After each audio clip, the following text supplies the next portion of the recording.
Todo mundo gosta de ajudar e tem muita gente que precisa de ajuda. Onde a gente acha espaço no orçamento para ajudar as pessoas necessitadas e principalmente as crianças? Por exemplo, no café. Eu gosto de vir aqui na padaria, como você pode ver, eu não sou o único, um montão de gente vem. Eu gosto de café e eu posso separar um pouco da verba que eu uso no café para investir numa criança. Tem uma criança que é minha convidada especial para tomar café comigo. Eu tomo café e ela recebe a verba do café. Eu invisto no futuro das crianças. E eu invisto através da Visão Mundial. A Visão Mundial está um tempão aqui cuidando de criança. E faz isso muito bem. Um bocado de criança sem perspectiva agora tem futuro. Eu quero participar disso. Eu decidi participar disso. Decida também. Café por dia. Você separa um pouco daquilo que você gasta consigo para investir em alguém. E dá certo, viu? No final do mês, dá para ajudar alguém e dá para ajudar bem. O coração fica mais leve, o café fica mais prazeroso e eu sei que estou fazendo bem. Pense nisso.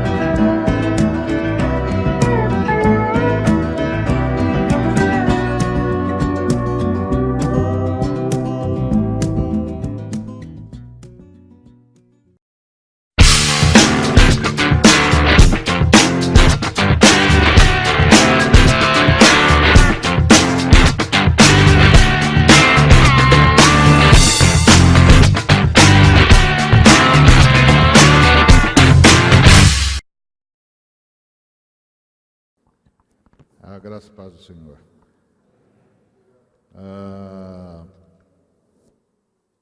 Nós estamos falando sobre o Evangelho e eu queria, nessa tarde, compartilhar com os irmãos e irmãs porque só há um Evangelho e queria começar conversando sobre por que precisamos de um Salvador. Lá em Gênesis 3, nós temos a história da nossa queda, como nós rompemos com Deus, e isso desencadeou todo um processo que é o que nós vivemos de pecado, de destruição, de caos. Então, a nossa ruptura com Deus aconteceu porque nós aceitamos uma dúvida sobre o caráter de Deus, quando o nosso adversário disse que Deus havia mentido para nós, dizendo que nós morreríamos se comêssemos da árvore da morte, ou árvore do conhecimento do bem e do mal, porque ele era egoísta e ele não queria partilhar conosco o privilégio de decidir o que é bem e o que é mal. Que ele sabia que no dia em que comêssemos daquela árvore, nós não precisaríamos mais dele para saber a diferença entre o bem e o mal. De fato, nós já sabíamos a diferença entre o bem e o mal. O único diferencial é que nós o sabíamos por instrução divina. E o que o adversário nos ofereceu é que nós passaríamos a saber a diferença entre o bem e o mal a partir de nós mesmos. Se você pudesse visitar o primeiro casal no jardim e você lhes perguntasse o que é que pode ser feito, ou o que é o bem, eles lhe diriam o que podia ser feito. E se você lhes perguntasse o que não poderia ser feito, portanto, o que é o mal, eles também lhe diriam. Então, eles sabiam a diferença entre o bem e o mal. O ponto é que, se você perguntasse-lhes como é que eles sabiam, o que era bom e o que era ruim, o que era certo e o que era errado, eles diriam a você, porque Deus disse. Então Deus era a única referência que eles tinham para saber a diferença entre o bem e o mal. O que o adversário ofereceu-lhes foi que eles mesmos se tornassem a sua própria referência para decidir o que é o bem e o que é o mal. Para oferecer-lhes isso, o inimigo sugeriu que Deus estava omitindo da raça humana um privilégio, uma possibilidade, que Deus era um egoísta e não queria concorrência, não queria parceiros na definição de bem e de mal no universo. Nossos primeiros pais acreditaram nisso, ou foram seduzidos por essa ideia, comeram do fruto que não deveriam ter comido e houve uma ruptura. E essa ruptura causou sequelas profundas. Primeira coisa, que nós nos tornamos autorreferentes, ou seja, cada um de nós passou a ser a sua própria referência de bem e de mal. Só que quando cada um de nós se torna a sua própria referência de bem e de mal, a gente inaugura necessariamente um estado de guerra. Porque isso significa que o que eu disser que é bem, você tem a liberdade de dizer que é mal e vice-versa. E isso significa que eu e você vamos ter de disputar para ver quem é que impõe o seu próprio critério de bem e o seu próprio critério de mal. Por detrás de todas as guerras, de todas as celeumas, de todas as vinganças, está a autorreferência. Quando você percebe as guerras modernas, você percebe que o Estado agressor justifica a sua agressão dizendo que está a favor do bem. E o Estado agredido denuncia o agressor dizendo que ele está a favor do mal. De fato, nós estamos na velha batalha que começa lá na queda, que é, agora que Deus não é mais a única referência do que é bem e do que é mal, quem é essa referência? E aí eu vou tentar impor a minha referência como referência universal, e o outro vai tentar impor a referência dele como referência universal. E isso é necessariamente um estado de guerra. Então nós precisamos de um Salvador, porque nós nos metemos num estado de guerra sem paralelos e sem interrupção. Desde a queda, lá no jardim, até hoje, nós nunca mais conhecemos um dia de paz. Nós estamos em guerra aberta uns com os outros há milênios perdidos na memória. Nós precisamos de um Salvador porque nós perdemos a unidade humana. O homem é a imagem e semelhança de Deus, é uma característica que só a humanidade tem. Deus criou os anjos, também seres inteligentes, racionais, moralmente responsáveis, também conscientes de si e do outro, e criou-nos a nós, também como seres racionais, conscientes de nós e do outro, e como seres moralmente responsáveis, ou seja, gente que é julgada pelo que faz, gente que é julgada pelo que diz, gente que é julgada pelo que intenta fazer. Nós e os anjos temos essas semelhanças. Tanto nós quanto os anjos somos seres inteligentes. Tanto nós quanto os anjos seremos julgados, porque somos seres moralmente responsáveis. E tanto nós quanto os anjos sabemos a diferença entre nós e o outro. Agora, só nós somos imagem e semelhança de Deus. Então, o que é que nós temos que os anjos não têm? Não é corpo, porque corpo os anjos também podem assumir. Então, o que é que nós temos que os anjos não têm e que faz de nós imagem e semelhança de Deus? É que o Deus eterno é uma família, Pai, Filho e Espírito Santo. Ele decidiu criar a sua imagem e semelhança Logo decidiu criar uma outra família, porque ele é uma família. O Deus eterno, Pai, Filho e Espírito Santo, é uma comunidade. Ele decidiu criar a sua imagem e semelhança, criou outra comunidade, porque Deus é uma comunidade. O Deus eterno, Pai, Filho e Espírito Santo, é uma comunhão. Ele decidiu criar a sua imagem e semelhança, criou outra comunhão, porque Deus é uma comunhão. O Deus Criador, Pai, Filho e Espírito Santo, é uma unidade. Uma unidade necessariamente acompanhada de outras unidades.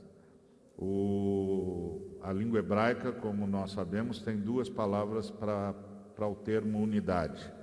A palavra Ehad e a palavra Yahid.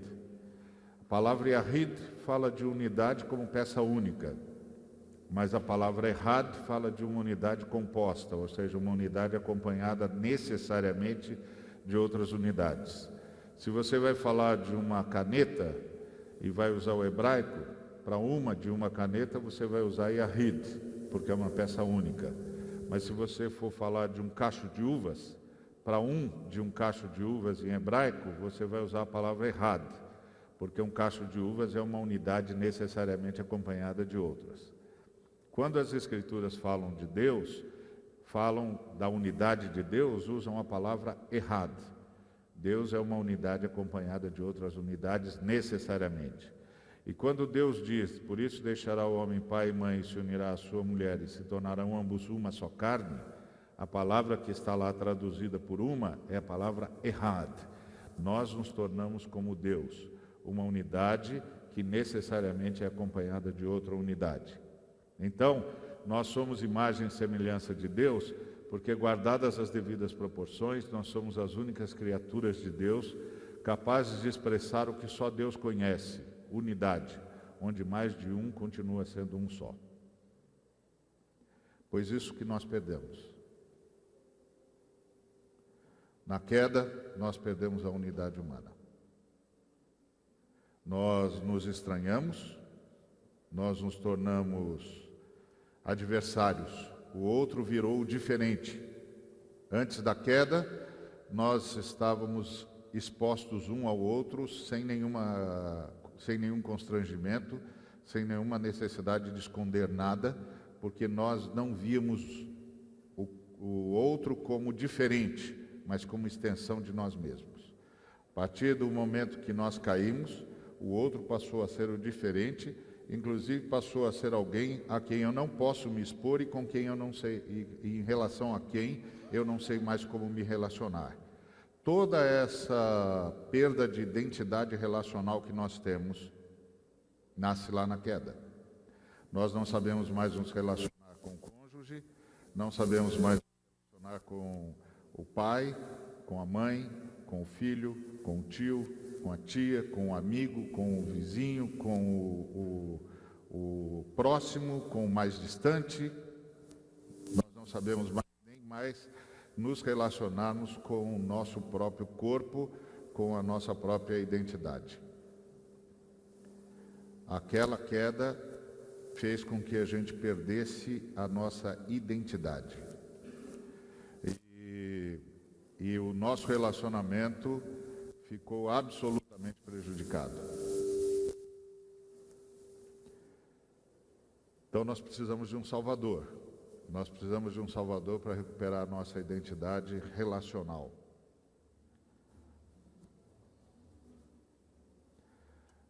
Nós precisamos de um Salvador porque nós passamos a ter medo de Deus.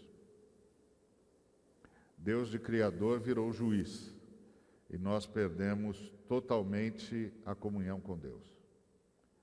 Nós precisamos de um Salvador porque aquele que deveria ser honrado passou a ser estigmatizado por nós e absolutamente desconhecido para nós. Aquele com quem deveríamos ter o mais profundo relacionamento se tornou o ser com quem nós não conseguimos nos relacionar mais. Então, nós precisamos de um Salvador, porque nós precisamos voltar a ter comunhão com o nosso Criador. porque nós passamos a ter medo de Deus. Nós precisamos de um Salvador, porque nós passamos a ter medo uns dos outros. Nós não confiamos mais uns nos outros. O outro passou a ser o concorrente, passou a ser a ameaça, e quanto mais complexa se tornou a sociedade humana, mais ameaçador o outro se tornou. Haja vista o que vivemos nas grandes cidades, onde estamos todos em estado absoluto de competição o tempo todo. Nós precisamos de um Salvador porque nós rompemos com a terra. Nós somos chamados a ser jardineiros e parte do jardim. Quando Deus criou o planeta, Ele disse que era para nós crescermos, nos multiplicarmos e governarmos o planeta, dominarmos o planeta. Agora, qual é o modelo? Qual é o modelo de domínio? Tem várias formas de dominar. Tem várias formas de exercer governo. Qual é o nosso modelo? Deus nos deu um modelo quando nos colocou num jardim. O jardim é solidário, o jardim é sacrificial, o jardim é comunitário. O sol tem de ser para todos, a água tem de ser para todos, e a beleza é o resultado da harmonia. Não é uma coleção de vasos, é um jardim. Então, se um dos elementos do jardim murcha, o jardim murchou. Então, a vida de todos tem de ser preservada com igual dignidade, com igual qualidade. O jardim é solidário porque tudo tem de ser repartido para todos, porque o jardim depende da comunhão de todos, porque a beleza do jardim é a beleza do conjunto, é a beleza da harmonia. E o jardim é sinérgico, porque a beleza do jardim é o resultado da harmonia, não é a simples soma dos componentes do jardim. É o resultado da harmonia de todos os elementos componentes do jardim. E o jardim é sacrificial, porque para que haja jardim, todos têm de se submeter à poda. Não pode ter um espécime do jardim, ou uma espécie do jardim, que cresça tanto que ameace a existência das outras espécies. O crescimento tem de ser equânime, para que haja espaço e dignidade para todos no jardim. Por isso, o progresso no jardim é o progresso de todos, não é o progresso de alguns. Foi esse o modelo que Deus nos deu. Mas nós, quando caímos, quando rompemos com Deus, rompemos também com o planeta. E de jardineiros passamos a predadores. Nós precisamos de um Salvador para que o planeta seja mantido. Nós precisamos de um Salvador porque não só rompemos com a terra, como rompemos com a vida. Nós perdemos a nossa não mortalidade. Nós não morríamos, nós não éramos imortais. Porque imortal é só Deus. Só Deus carrega em si o dom da imortalidade. Mas Deus garantia que nós não morreríamos. E nós perdemos essa garantia e perdemos, portanto, a não mortalidade. E passamos a morrer. Nós nos tornamos prisioneiros da morte. Nós não só morremos espiritualmente, como começamos a morrer fisicamente. Nós já nascemos para morrer. Há duas coisas que se pode dizer de todo ser humano recém-nascido. É que ele vai pecar e vai morrer. Pode ser que ele não tenha tempo suficiente para pecar explicitamente, mas isso se dará porque ele morreu. Ele vai morrer e ele vai pecar. Se ele demorar para morrer, ele vai chegar lá pecando. E se ele não pecou explicitamente, é porque o efeito do pecado atuou antes na vida dele e ele morreu.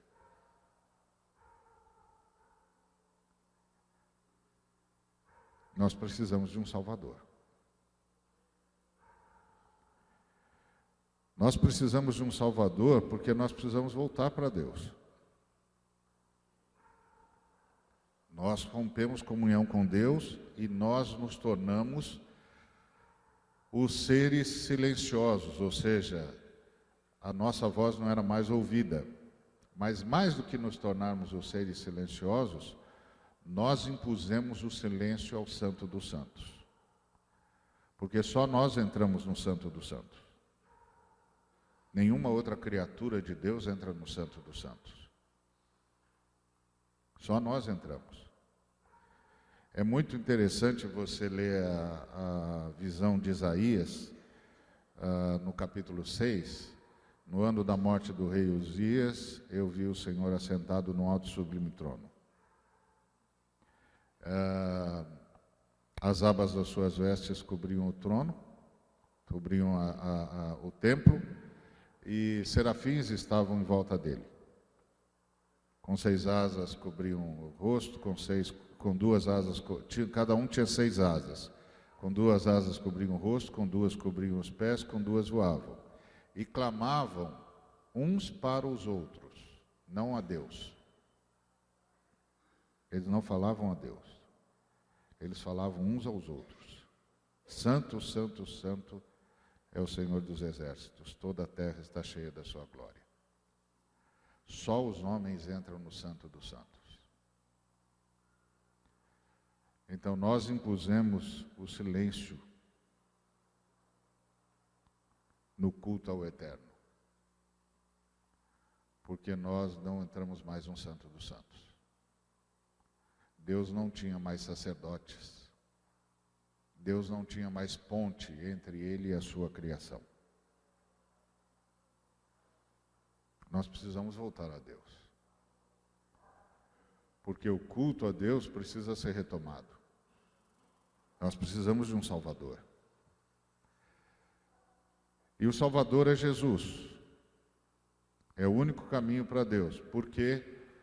Porque nós estamos mortos. E os mortos não podem se auto-inocular de vida. Nós comprometemos toda a criação. Quando nós caímos, a criação toda caiu. Então, nenhuma criatura pode fazer nada por nós. Nem mesmo as criaturas que foram preservadas como os anjos eleitos. Porque o destino deles também estava nas nossas mãos. Apocalipse 5 começa com um anjo forte procurando alguém que possa tomar o livro daquele que está sentado no trono e abrir-lhe os selos. E a resposta que aquele anjo recebe à sua pergunta, quem pode tomar o livro e abrir-lhe os selos? A resposta que ele obtém é que nem no céu, nem na terra, nem debaixo da terra, havia alguém digno que pudesse tomar o livro e abrir-lhe os selos.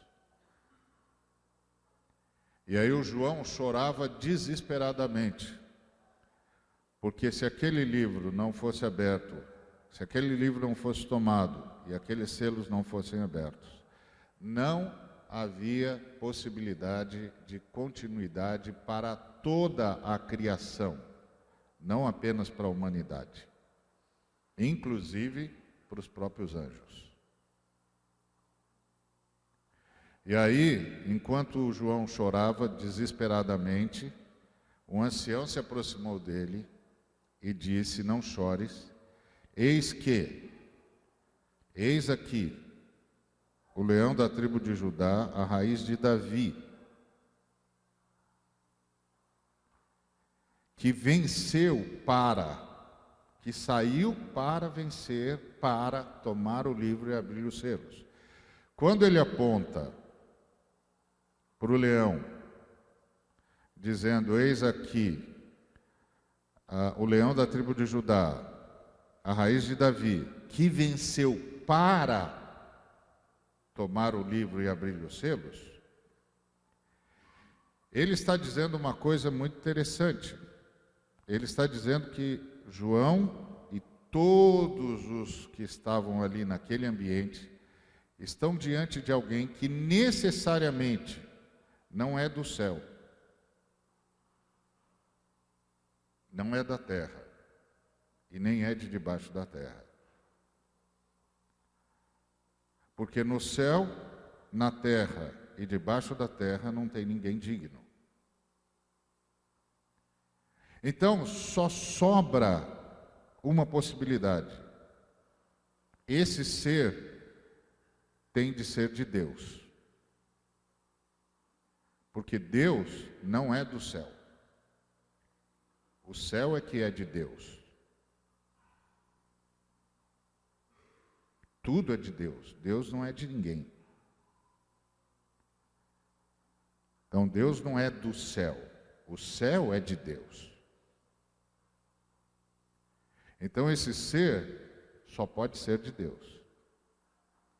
Porque o anjo já tinha obtido a resposta de que não havia nem no céu, nem na terra, nem debaixo da terra, ninguém que tivesse dignidade suficiente. Então, isso significa que nenhuma criatura poderia nos salvar. Nenhuma criatura poderia nos salvar.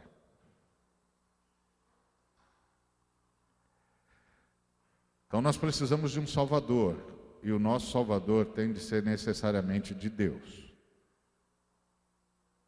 porque não pode ser das criaturas. Por isso não há nenhum caminho que nenhuma criatura possa trilhar, imaginar que seja capaz de conceder salvação. Nós precisamos de um Salvador. Nós precisamos de um Salvador que seja a demonstração profunda de uma ação da divindade para a humanidade, para poder levar de volta a humanidade para a divindade. Então, se o divino não vier buscar-nos, não tem como voltarmos. Não tem jeito. Não tem jeito de tomar o livro da redenção e de abrir os selos. Então nós precisamos de um Salvador. Então não é qualquer caminho que serve. Não é qualquer proposta que serve. E não é qualquer movimento humano que resolve. Nós rompemos com Deus. E quando nós caímos, toda a criação estava condenada. Até mesmo os anjos eleitos. Toda a criação perdeu o sentido da sua existência. Então nós precisamos de um Salvador que venha da parte de Deus, da divindade para a humanidade, para que a humanidade possa voltar para a divindade. Então, nós que aqui estamos, nós que reconhecemos a Jesus, somos os que recebemos esse presente da divindade. E voltamos a entrar no Santo dos Santos. Voltamos a ter comunhão. E o culto a Deus voltou a ser praticado. Agora, qual é o custo disso para Deus? Qual é o custo disso? O custo disso são os movimentos de Deus para a nossa salvação. O primeiro movimento de Deus para a nossa salvação é o sacrifício. 1 de Pedro, capítulo 1, do versículo 18 a 20. não foi com prata ou ouro ou coisas materiais, corruptíveis, que fostes resgatados do vão procedimento que vos legaram vossos pais. Mas pelo sangue precioso, como de cordeiro sem mácula, o sangue de Cristo, conhecido com efeito, desde antes da fundação do mundo, porém manifesto no fim dos tempos por amor a vós. O que talvez a gente não tenha entendido é que o sacrifício do Cordeiro na cruz do Calvário não é o ápice do sacrifício, é a demonstração do sacrifício, a manifestação do sacrifício. O sacrifício, como disse Paulo, não foi mediante coisas corruptíveis, como prata ou ouro, que fostes resgatados do vosso fútil procedimento, como disse Pedro, que vossos pais vos legaram, mas pelo precioso sangue, como de cordeiro, sem defeito e sem mácula, o sangue de Cristo, conhecido e funcionando antes da fundação do mundo, porém manifestado no fim dos tempos por amor de vós. Então, o que eu e você vimos na cruz é a manifestação do sacrifício feito antes da fundação do mundo, que eu e você não temos como imaginar. Não dá para imaginar o que significa um ser de glória absoluta abrir mão da sua glória. Não está para além da nossa capacidade de compreensão. É impossível, impossível. Aquilo que Paulo descreve em Filipenses 2, a partir do versículo 5. Tende vós o mesmo sentimento que houve em Cristo Jesus, que sendo Deus, não julgou por usurpação ser igual a Deus, mas a si mesmo se esvaziou. Esse movimento não é passível de ser imaginado por nenhuma criatura. Nem os anjos mais gloriosos são capazes de imaginar o que significa uma das pessoas da Trindade abrirem mão da glória absoluta.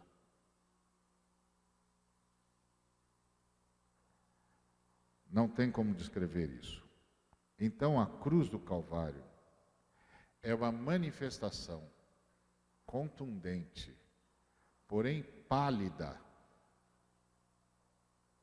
do que significou o esvaziamento do Deus Filho. E tudo isso porque nós precisamos de um Salvador.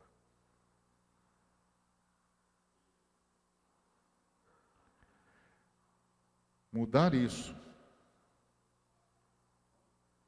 mudar a razão da nossa salvação, ou de qualquer bênção que Deus possa nos dar, baseado em qualquer ato nosso, mesmo que seja um ato de fidelidade,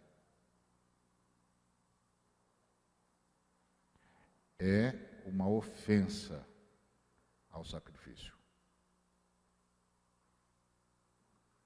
Quando um de nós diz, Deus está me abençoando porque eu tenho sido fiel,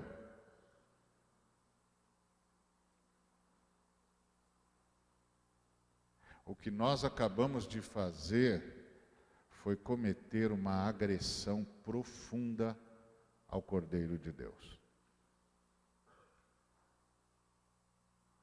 É um assinte, é uma profunda postura de soberba, de pretensão, é um pecado inominável. É um pecado mais profundo do que aqueles pecados que nós não pensamos duas vezes em disciplinar na igreja. Porque de alguma maneira nós anulamos o sacrifício. Não há nada no universo que não esteja sustentado sobre o sacrifício do Cordeiro.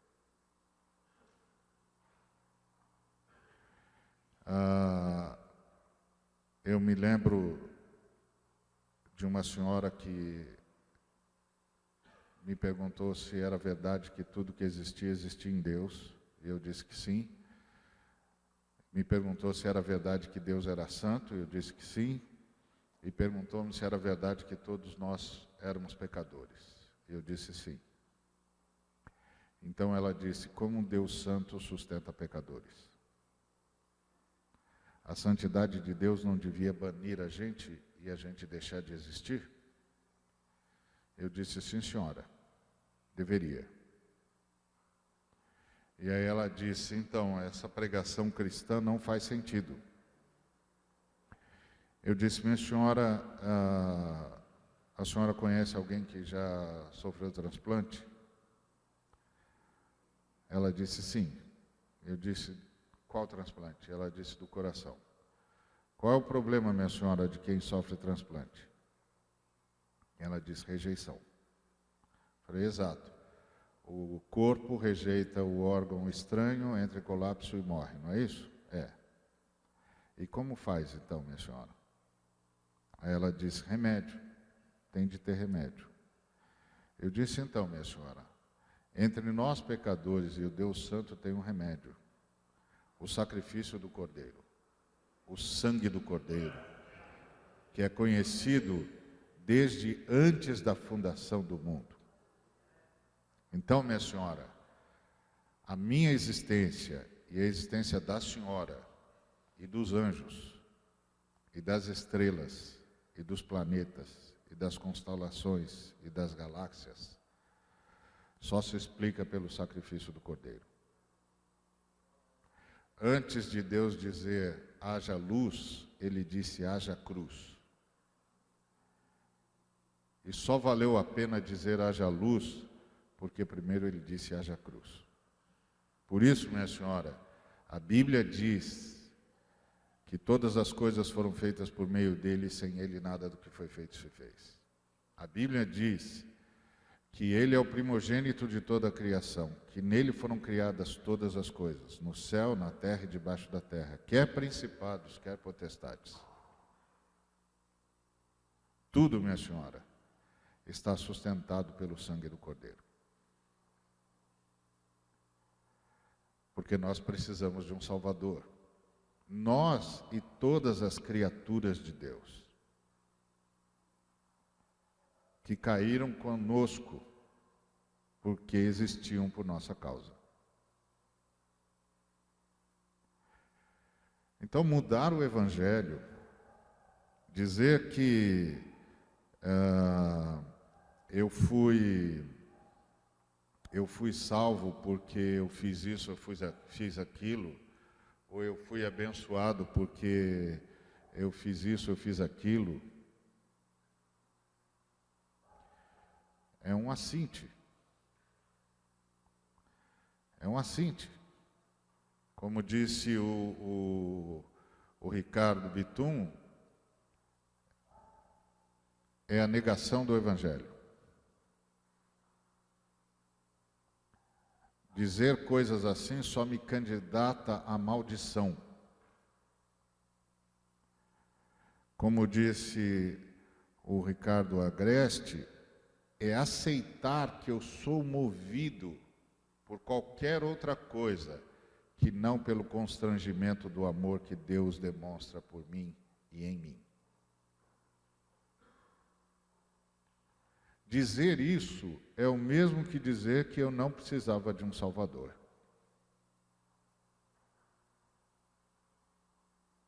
Por isso, os problemas que nós temos incorrido são muito graves.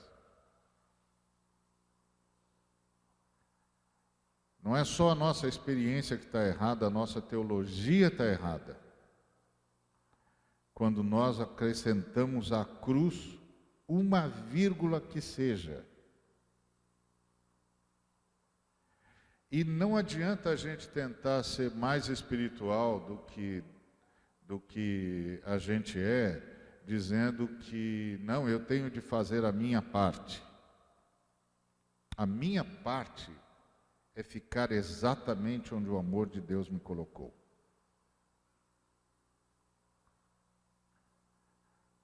Nessa profunda submissão e nessa profunda gratidão que o Espírito de Deus instala no coração de todos os que levam ao arrependimento.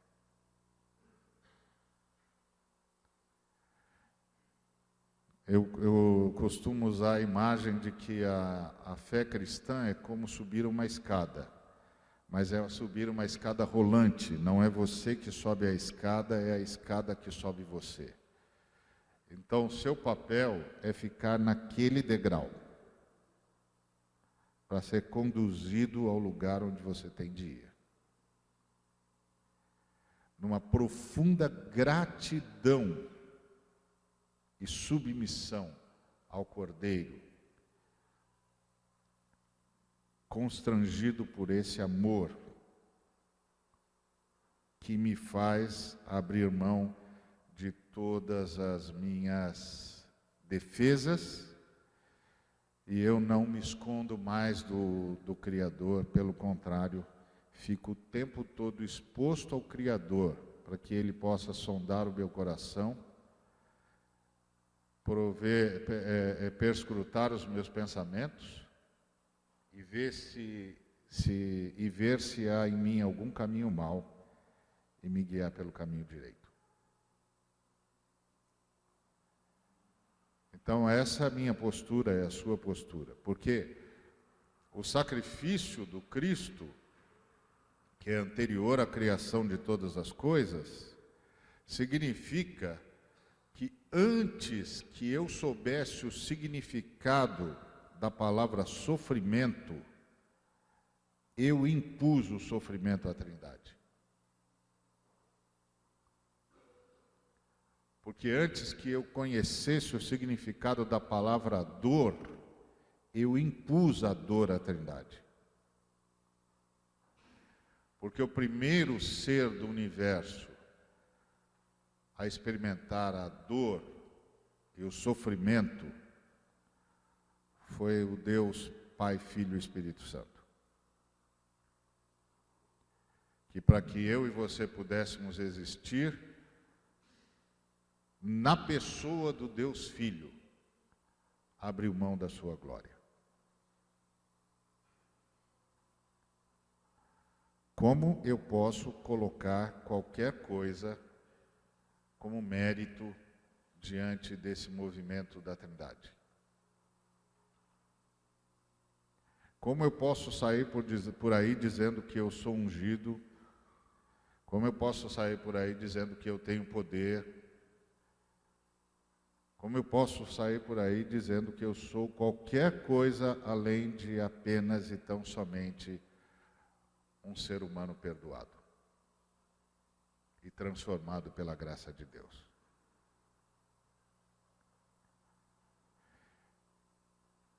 A nossa salvação custou um sacrifício que começou com o esvaziamento, a assunção da forma de servo, que levou esse ser a ser achado em figura humana, e em figura humana a se humilhar e ser obediente até a morte,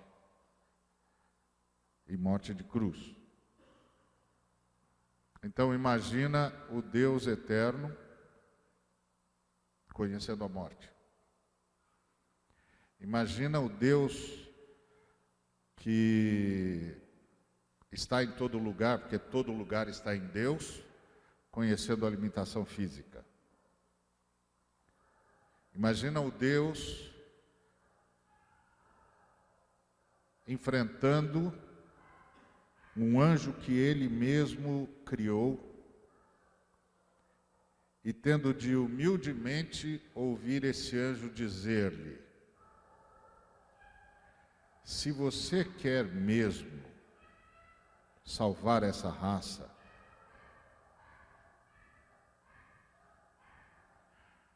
eu lhe dou tudo o que eu tomei deles. A única coisa que você tem de fazer é de me adorar. Você não tem como imaginar isso.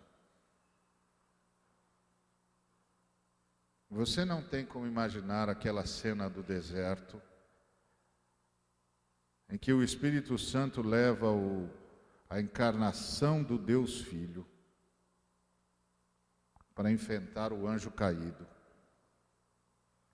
E ele fica aguardando o anjo caído chegar quando quiser. Porque muitas vezes nós dizemos que ele foi lá e ficou 40 dias em jejum. Ele não ficou 40 dias em jejum. Ele foi lá para esperar a tentação. Só que passou um dia e o anjo caído não veio. Segundo dia ele também não veio. Uma semana e ele não veio. 2 semanas ele não veio. 3 semanas ele não veio. 4 semanas ele não veio. E aí mais 10 dias,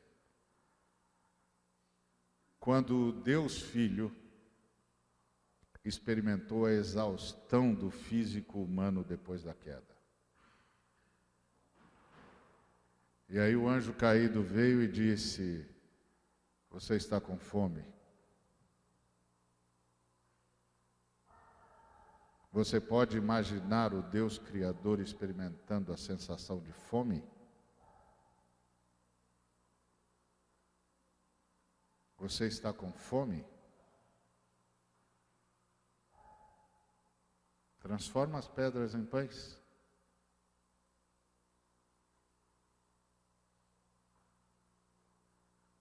E o Deus Filho disse: nem só de pão vive o homem. Eu vou guardar a palavra de Deus. E se não vier a palavra de Deus? Morro de fome.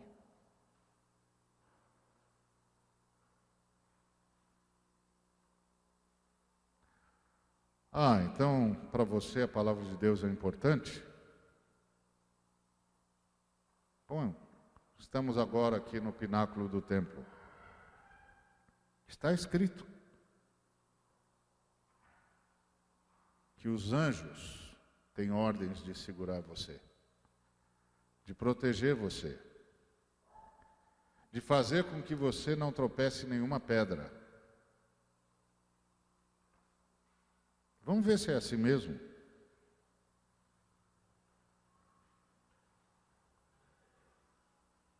Pula daqui.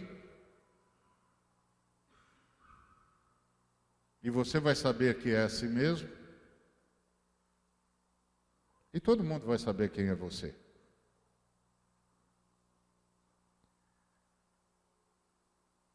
E é aquele que era a encarnação do Deus vivo disse: está escrito, não tentarás o Senhor teu Deus.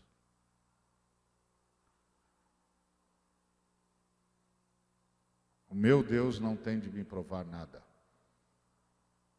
Ele já disse, e a palavra dele basta. E aí o anjo disse: ok, então você veio mesmo cumprir a promessa do jardim, não é? Então vamos fazer o seguinte: nem você fere a minha cabeça, nem eu firo o seu calcanhar. Você quer mesmo salvar essa raça aí? Eu entrego para você. Pode ficar com tudo isso aí. Os homens, toda a glória do mundo, tudo que eles são capazes de oferecer. Eu entrego para você. Só tem uma coisa. Você vai se prostrar e vai me adorar.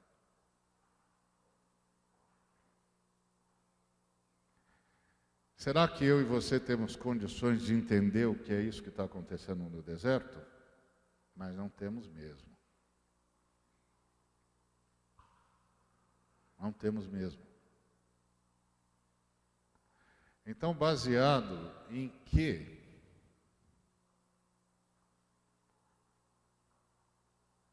eu posso arrogar em mim mesmo qualquer qualidade que me faça apto para qualquer coisa ou para qualquer bênção. Baseado em quê?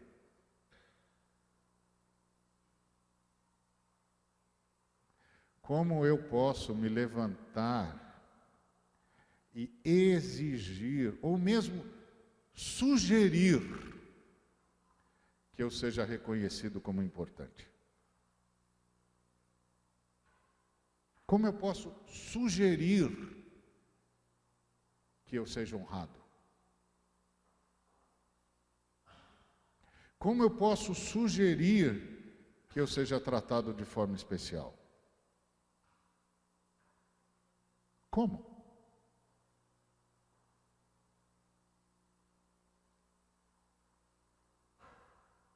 Como eu posso sugerir que me tratem por um título qualquer? Como? Eu sou como toda criatura,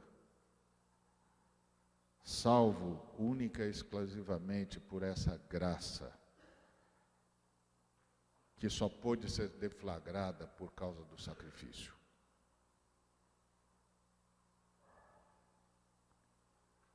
Sem Ele, nada do que foi feito se fez.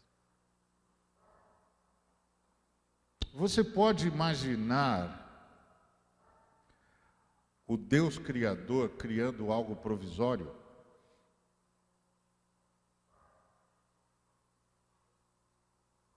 Pois foi o que ele fez. Porque o planeta descrito no Gênesis é diferente do planeta descrito em Apocalipse. O planeta descrito no Gênesis tem dia e noite, luz e trevas, não é? Bem e mal, vida e morte.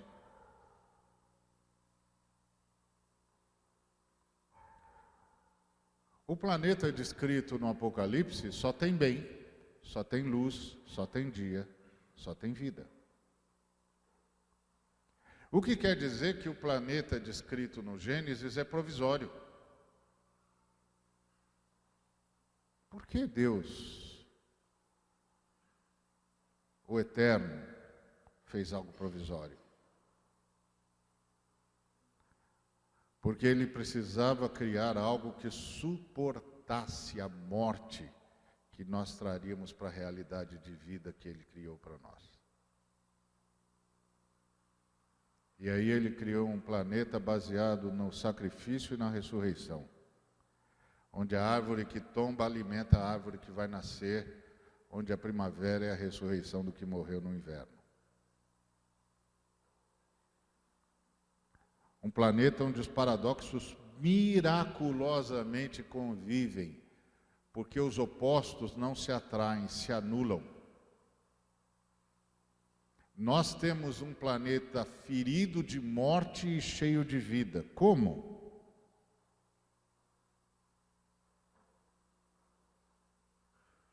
O que sustenta esse paradoxo? Hebreus diz: pela fé nós entendemos que o universo e tudo que nele contém é sustentado pela palavra do poder do Cordeiro.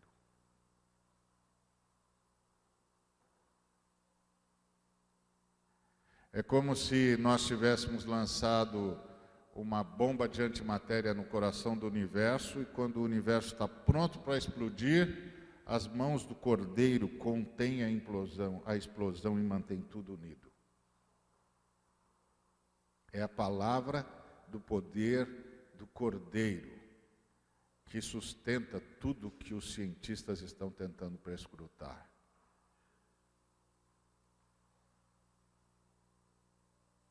Porque isso aqui é um paradoxo, é um milagre. E esse milagre está sustentado no sacrifício do Cordeiro.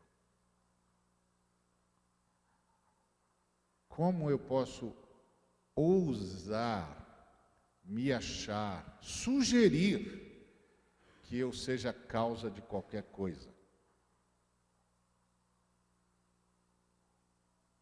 Eu e qualquer criatura, nem o anjo mais poderoso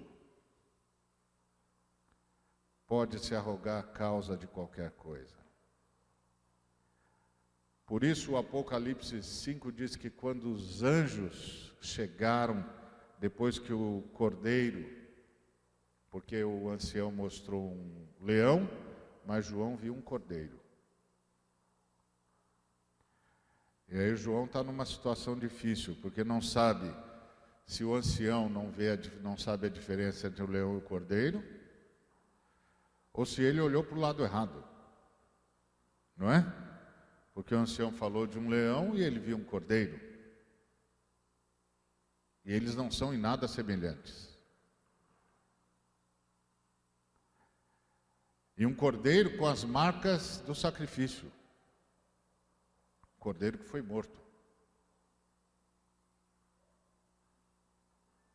Poderoso, mas cordeiro.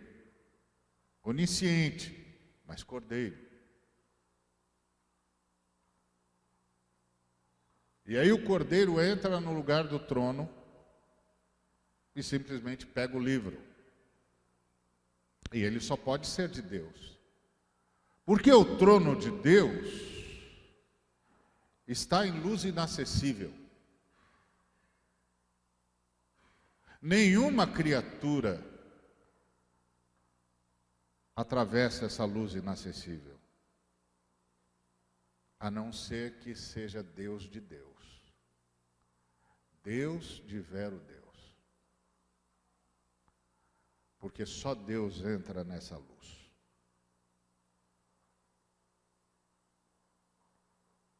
Então, como, ao perceber que o Cordeiro é Deus de verdadeiro Deus, eu posso dizer, vou passar para vocês a minha unção.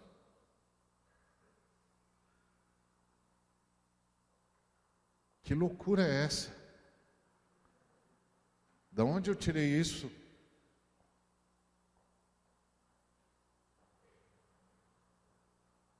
Como eu posso dizer, eu sou ungido do Senhor? Não. Eu, como você, estou sob a unção do único ungido do Senhor, cujo nome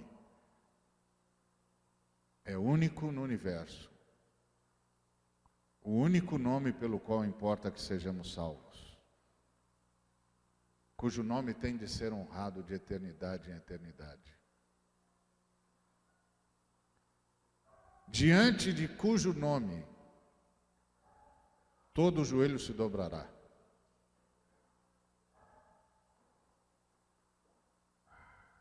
E cujo nome será confessado por toda língua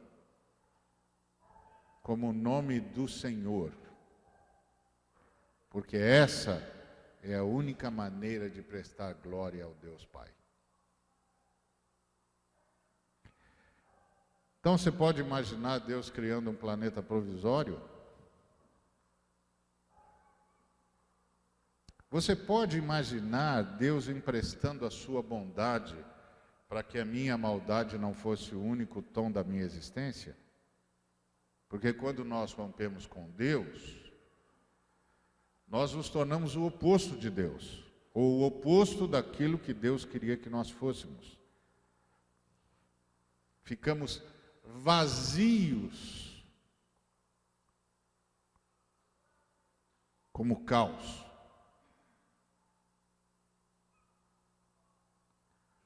Lembra da passagem do Gênesis? A terra, porém, era sem forma e vazia,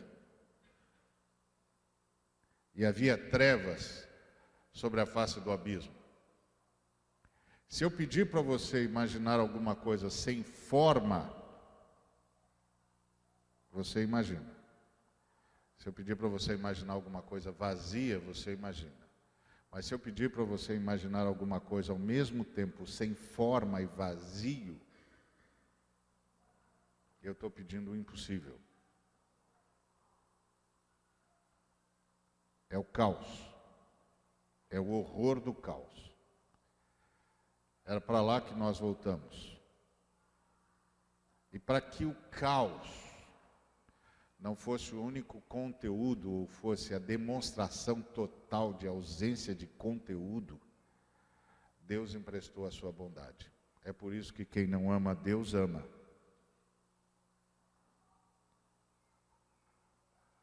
Para que a gente tivesse sobrevida e o Cordeiro pudesse vir nos buscar. Como ele disse para Nicodemos, você pode não estar entendendo o que está acontecendo, mas eu vou lhe dizer. Deus amou o mundo. Deus amou o mundo. E o fez de tal maneira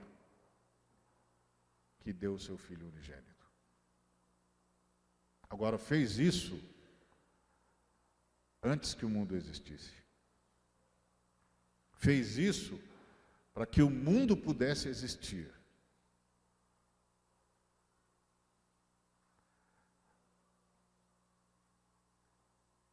Deus amou o mundo de tal maneira que deu o seu Filho unigênito para que todo aquele que nele crê não pereça, mas tenha a vida eterna. Este é o Evangelho de nosso Senhor e Salvador Jesus Cristo. Que Deus nos abençoe.